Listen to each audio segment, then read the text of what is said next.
Yeni konstruksiyalar fani metall konstruksiya elementlarini hisoblash mavzusida amaliy mashg'ulotni amalga oshiramiz. Bunda amaliy mashg'ulotda foydalanadigan quyidagi adabiyotlardan foydalanish imkoniyati mavjud. Va qurilish konstruksiyalarini hisoblashdan maqsad va kam miqdorda material sarflab tashqi ta'sir etayotgan jami yuklarga yetarli darajada ko'tarish qobiliyatiga ega bo'lgan konstruksiyalarni yaratish. Metall konstruksiyalarni hozir chegaraviy holatlar bo'yicha hisoblashadi.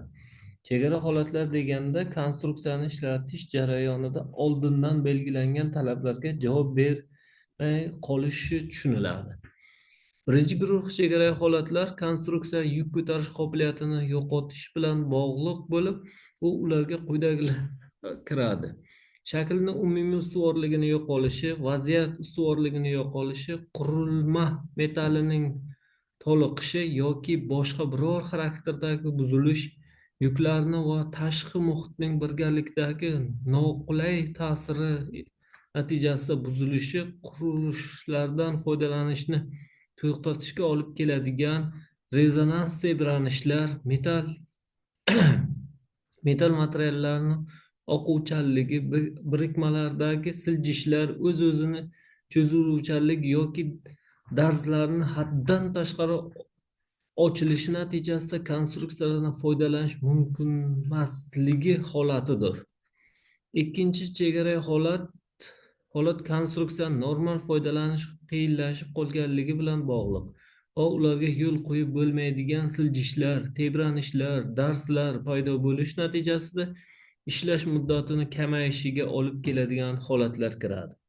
Konstruksiyalarni chegara holatlariga hisoblash, inshootni qurish yoki undan foydalanish davrining barcha bosqichlari chegara holatlaridan birontasining ham vujudga kelmasligini ta'minlaydi.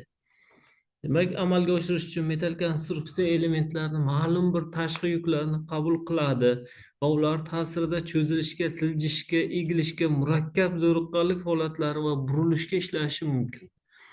Markaziy cho'zilishga ishlaydigan elementlarni hisoblashni ko'rib chiqamiz.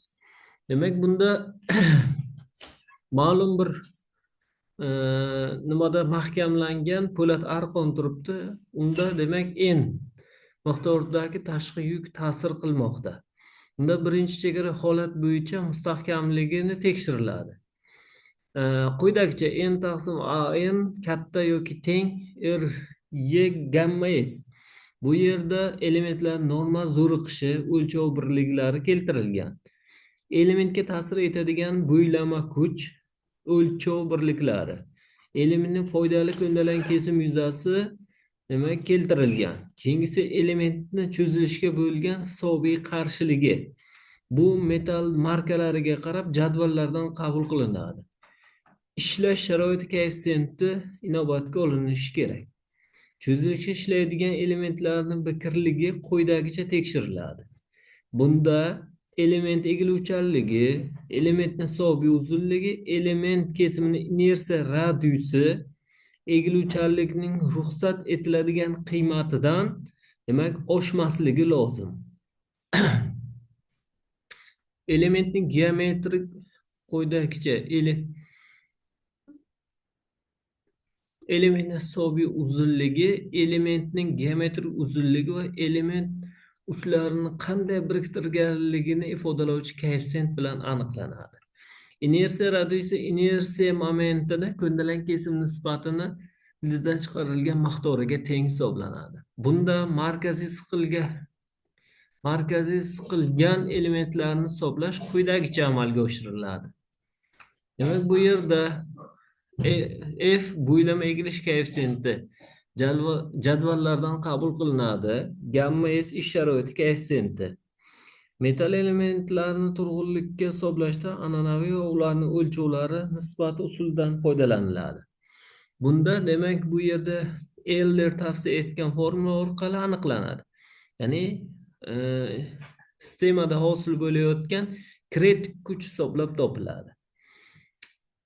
Bu yerda Y deformatsiya moduli, I element ko'ndalang kesim yuzasidagi minimal inersiya momenti, demak L ularning uzunligi hisoblanadi. Keyingisi egiluvchan elementlarni quyidagicha amalga oshiriladi. Bu joyda eguvchi moment, qarshilik momenti, egilishga bo'lgan salbiy qarshilik Gambes ish sharoiti koeffitsiyenti bilan qabul qilinadi. Katta ko'ndalang kuch qo'yilgan elementlarni egilishdagi urinma zo'riqish quyidagi formula orqali aniqlab, demak tekshirib ko'rilishi mumkin bo'ladi. Bu yerda n tashqi yuk miqdori, kesim s kesimni statik momenti, i element ko'ndalang kesim yuzasidagi inersiya momenti hisoblanadi. Demak, quyidagilarni hisoblash usullarini barchasi element qaysi cho'zilishga, egilishga, siqilishga ishlayotganligiga qarab o'sha tenglamalardan foydalanilgan holatda amalga oshirish maqsadga muvofiq hisoblanadi. Shularni inobatga olgan holatda quyidagi masalani ishlaydigan bo'lsak, o'lchamlari a 0,8 metr, balandligi 1 metr bo'lgan prizma shaklidagi temir beton elementining po'lat sim orqali ko'tarilsa, po'lat simning diametri qancha bo'lishi lozim?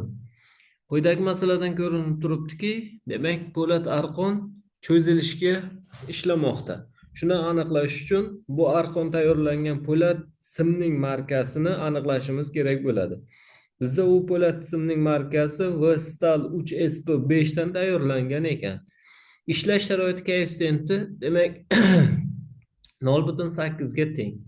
Betonni zichligi og'ir betondan tayyorlanganligi uchun 2,5 ming kilogramm metr kub deb qabul qilishimiz mumkin bo'ladi. Yechishda amalga oshirishimiz uchun po'latning hisobiy qarshiligini aniqlashdan boshlaymiz. Demak, po'lat markasiga qarab uni cho'zilishga bo'lgan hisobiy qarshiligi quyidagiga teng ekan. Ikkinchi qiladigan ishimiz temir beton elementining og'irlik kuchini aniqlaymiz. Demak, uni og'irligi hajmiy og'irligidan kelib chiqqan holatda amalga oshirishimiz mumkin bo'ladi. Po'lat simning yuzasini aniqlaymiz. Demak, cho'zilishga bo'lgan hisobiy tenglama orqali uni demak ko'ndalang kesimini hisoblab topishimiz mumkin bo'ladi. Demak, quyidagi ifoda orqali demak uni kerakli bo'lgan ko'ndalang kesimini aniqlab oldik. Kerakli ko'ndalang kesim aniqlangandan so'ng po'lat arqonni belgilash uchun aylanani ko'ndalang kesim yuzasidan foydalanamiz. U orqali demak unga tenglashtirgan holatda uni diametrini aniqlashimiz mumkin bo'ladi. Chiqqan javobini demak sartamentlardagi demak standart o'lchamlarga yaxlitlashimiz kerak bo'ladi. Hisoblagan qiymatimiz eng yaqini demak bunga iqtisodiy jihatdan eng samarali yechimi hisoblanadi.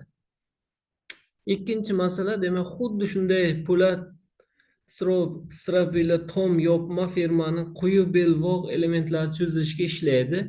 Ushbu element shvillerdan tayyorlanishi lozim. Berilgan qiymatlar bo'yicha shvillerni talab etiladigan profil raqamini aniqlang deb masala qo'yilmoqda. Buning uchun demak biz undan tayyorlangan po'lat markasini aniqlashimiz kerak, uni uzunligini aniqlashimiz kerak, uni diametri, unga qo'yiladigan tashqi yuk miqdorini aniqlaymiz, ish sharoitini aniqlab, demak undan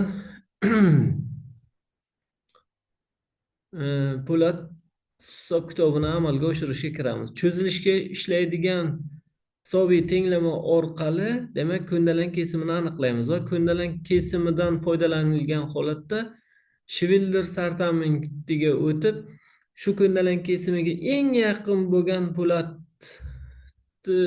nomerini aniqlab, demak yechimini topishimiz mumkin bo'ladi. Shu orqali masalani yechimini aniqlaymiz va uni tekshirib ko'ramizki, demak erta barcha chegaraviy holatlarga amal qiladimi? Agar barcha ikkita chegaraviy holatga ham tekshirib ko'rganda o'rinli bo'ladigan bo'lsa, shu profil demak ko'rsatilgan masalaning yechimi hisoblanadi.